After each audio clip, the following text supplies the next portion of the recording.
This channel does not promote any violent, harmful, or illegal activities. All content provided by this channel is meant for an educational purpose only. আমরা আপনাদের দেখিয়েছিলাম ইমামরা ভাতা বৃদ্ধি চাইছেন। দিল্লিতে 18,000, বাংলায় 20,000। এই দাবির পর বিতর্ক কিন্তু কম হয়নি। পুরোহিতরা যদিও অন্য পথে, বলা ভালো উল্টো পথে হাঁটলেন। একযোগে পুরোহিত মহারাজদের দাবি ভাতা নয়, কাজ চাই। ভাতা নিয়ে দুভাগ বাংলা। দিল্লিতে কেজরিওয়ালের 18,000 ভাতা ঘোষণার পরই ইমাম ভাতা বাড়ানোর দাবি উঠেছে বাংলায়। মাসিক ভাতা 20,000 টাকা করা হোক, আপিল নাকোদা মসজিদের ইমামের। ভাতা বাড়ানোর দাবি তুলেছেন ফুরফুরা শরীফের পীরজাদাও। আমিও একটু আপিল করছি কি আমাদের পশ্চিম বাংলা যত ইমাম আছে মিনিমাম 20,000 টাকা যদি হতে তাহলে ভালো হতো। এটা আমি আশা করি মুখ্যমন্ত্রীর কাছে যে আগামীতে পরিবার ভাতা, কীর্তন ভাতা, ইমাম ভাতা, মজ্জিন ভাতা, এটা বাড়ার দরকার আছে, এটা বাড়ানো হোক। ঠিক উল্টো পথে হাঁটছেন পুরোহিতরা।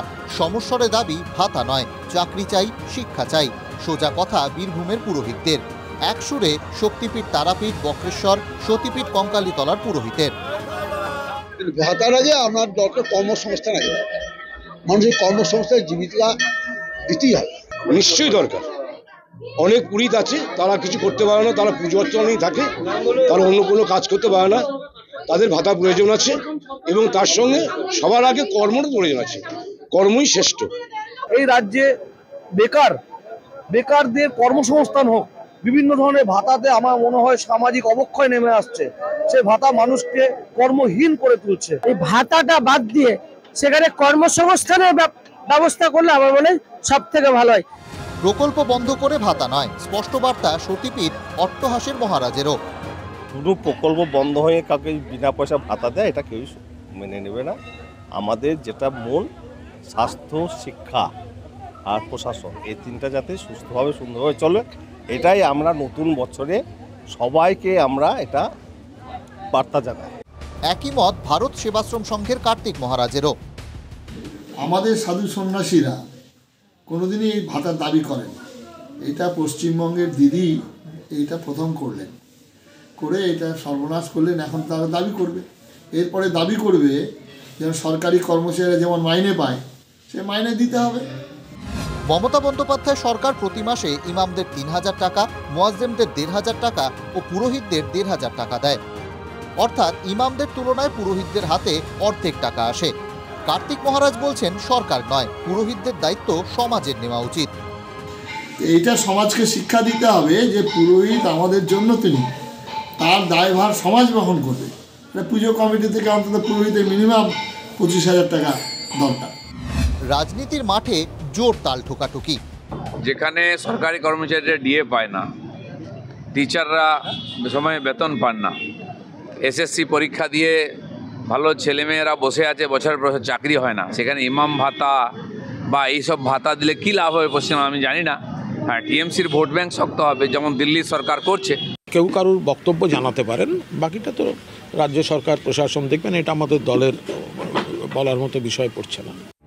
দিল্লি থেকে আসা ঠান্ডা হাওয়ায় বাংলায় শীত পড়ে, কিন্তু দিল্লির কেজরির এক ঘোষণার ঠেলায় বঙ্গ রাজনীতির তাপমাত্রা যে বাড়বে কে জানত। Bureau report, TV9 Bangla. পরে খবরে আসি। জীবিত বাবা কাকা ডেথ সার্টিফিকেট বের করে কোটি টাকার জমি হাতানোর চেষ্টা গুণধর ছেলের। অভিযোগ জালিয়াতিতে সাহায্য করেছেন তৃণমূলের এক পঞ্চায়েত সদস্য। মালদার হরিশ্চন্দ্রপুর গ্রাম পঞ্চায়েতের ঘটনায় শোরগোল পড়ে গেছে।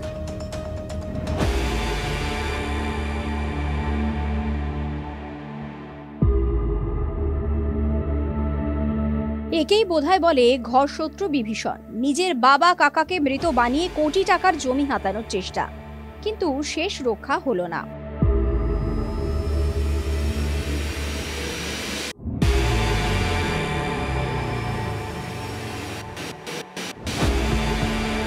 মালদার হরিশ্চন্দ্রপুর সদরের বাসিন্দা পীযূষ কান্তি রায়, তুষার কান্তি রায় এবং শিশির কান্তি রায়, তিনজনের সম্পর্কে দাদা ভাই এবং প্রত্যেকেই জীবিত।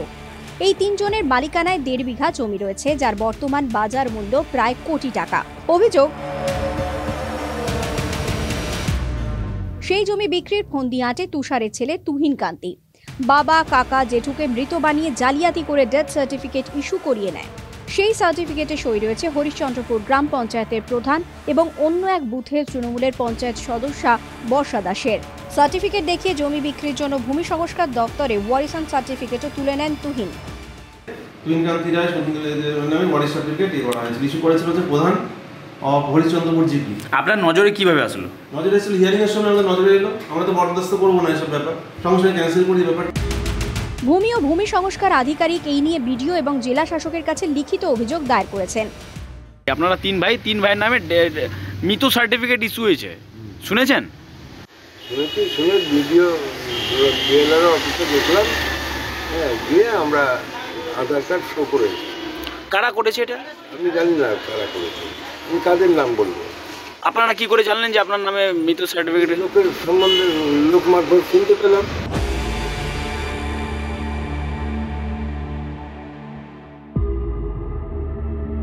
কংগ্রেস বিজেপির দাবি মোটা টাকার বিনিময়ে জালিয়াতিতে সাহায্য করেছেন তৃণমূল পঞ্চায়েত সদস্যা। তৃণমূলের পাল্টা বক্তব্য, হরিশ্চন্দ্রপুর পঞ্চায়েত বিজেপি, কংগ্রেস, সিপিএম জোট পরিচালিত, তাই দায় তাদেরকেই নিতে হবে।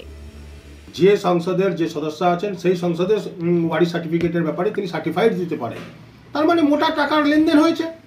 মোটা টাকার লেনদেন হয়েছে বলেই তো আজ উনি ভুলভাল একটা সার্টিফিকেট দিয়েছেন। কংগ্রেসের মানে প্রধানকে ভুল পরিচালিত করে সার্টিফিকেটটা লিখে নেওয়া হয়েছে, মেম্বার ভুল তথ্য দিয়ে, আর সেটাকে ধরেছে আবার কংগ্রেস পরিচালিত পঞ্চায়েত। মিসগাইড করেছে তো উনি কি দেখে সই করবেন না? আর তারপরেও যদি কোনো দলীয় কেউ, সে যেই হোক, তৃণমূলের হোক, কংগ্রেসের হোক আর বিজেপির হোক, কোনো মেম্বার যদি অনৈতিকভাবে এই মৃত্যু সার্টিফিকেট বের করে থাকে তাদের শাস্তি হবে। তরজা যাই হোক, এই ঘটনা প্রমাণ করে দিল হরিশ্চন্দ্রপুর এলাকায় জাল বার্থ সার্টিফিকেট কিংবা জাল ডেথ সার্টিফিকেট প্রতারকদের হাতের মোয়া। এই হরিশ্চন্দ্রপুর থানা এলাকাতেই রশিদাবাদ গ্রাম পঞ্চায়েতের তৃণমূলের যিনি প্রধান রয়েছেন সেই লাভলি খাতুনের বিরুদ্ধেও কিন্তু এমনই বিভিন্ন জাল সার্টিফিকেট আনারই অভিযোগ ছিল তিনি অনুপ্রবেশকারী। জাদু দেখতাম মোড়ে মোড়ে, জিপ কেটে দিলেও কথা বলছে, সব দেখতে পাচ্ছে, চোখ বন্ধ সব দেখতে পাচ্ছে, কথা বলছে।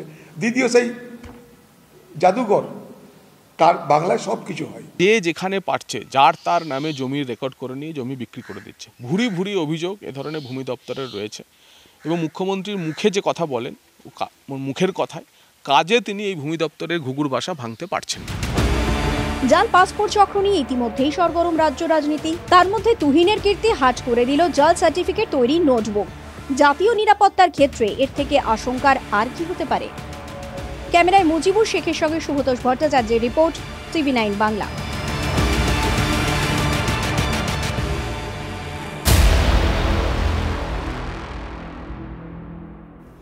মেডিক্লেম, এই শব্দটার সঙ্গে এখন আমরা সবাই পরিচিত, আর না হয় উপায়ও নেই।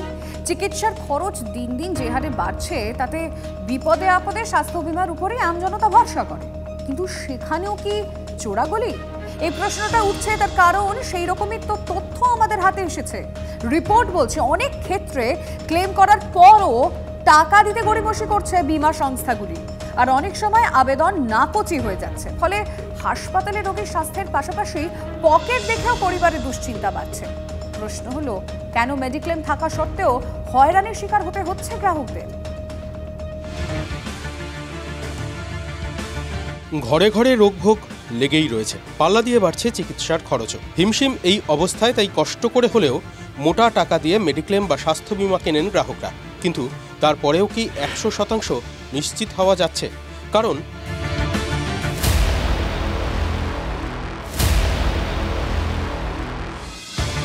প্রতিদিনই খরচ বাড়ছে।